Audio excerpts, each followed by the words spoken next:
Everyone, welcome back to Coders Project. In today's video, we're going to be tackling the length of last word problem on LeetCode.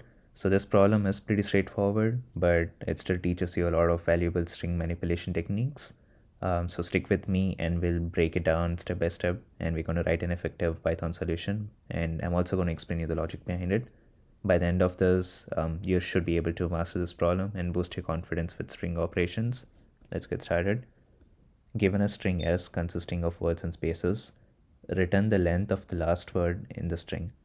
A word is a maximal substring consisting of non-space characters only.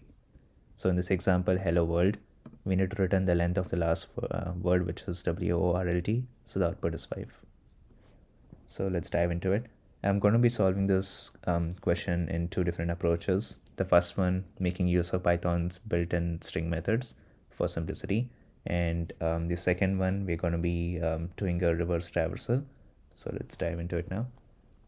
When I mentioned about the Python's built-in string methods, we're going to be using the strip and split functions. So what I'm going to first do is I'm going to trim the trading spaces of our given string. So I'm going to do strip s.strip. So this is going to trim the trading spaces. Now I'm going to split the string into words. So I'm going to name that as words, and I'm going to split it. Now what I'm going to do is I'm going to get the last word and return its length. So I'm just going to return the length of our last word. Okay, this solution should effectively work. Let's go and run it.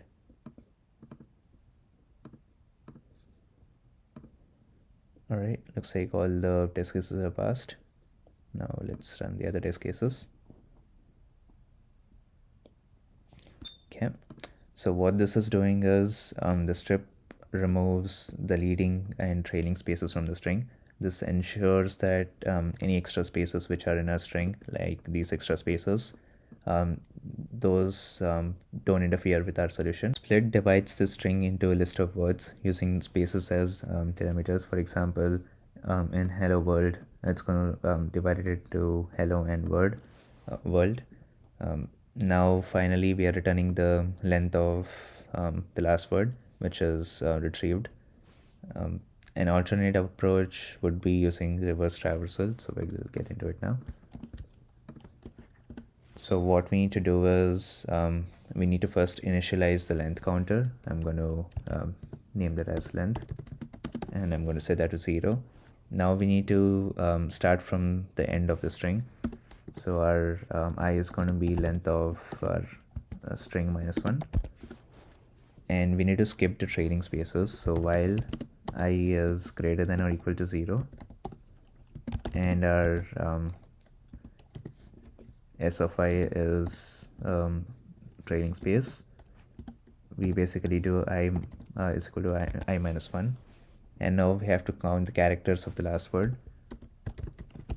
While I is greater than or equal to 0 and s of I is not equal to our trading space, we increase our length by 1, and we decrease our I value by 1, and then finally we return the length. All right, so what we're doing is first thing, we are initializing our length and I value. Then we are skipping the trading spaces. Starts from the last character and skips over any spaces. And then in the second while loop, we are counting the non-space characters until the last word ends. Both of these solutions pretty much do the same thing. Both of them have time complexity of big O of n, where length is nothing but the length of the string. And both the approaches scan the string at most at once. So this only difference is the space complexity. This approach is going to use O of m, where m is nothing but the number of words in the string, and our second approach uses O of 1 as it only uses the free variables. Both approaches are efficient, but the reverse traversal saves space if memory is a concern over here. Let's go ahead and run this.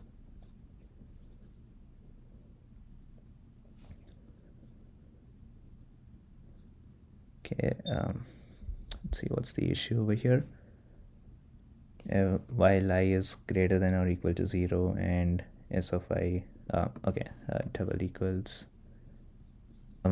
we also need to add a space over here. Now let's rerun it. Okay, looks like the test cases are passed this time. Let's submit this to run other test cases. All right, all the test cases are passed. So this is how you can effectively solve this problem using either the Python's built-in functions or using the reverse traversal. Hope you liked it, and if you have any questions or if you found this video helpful, let me know in the comments, and give it a thumbs up, subscribe, and hit the bell icon for more coding tutorials. See you in the next one.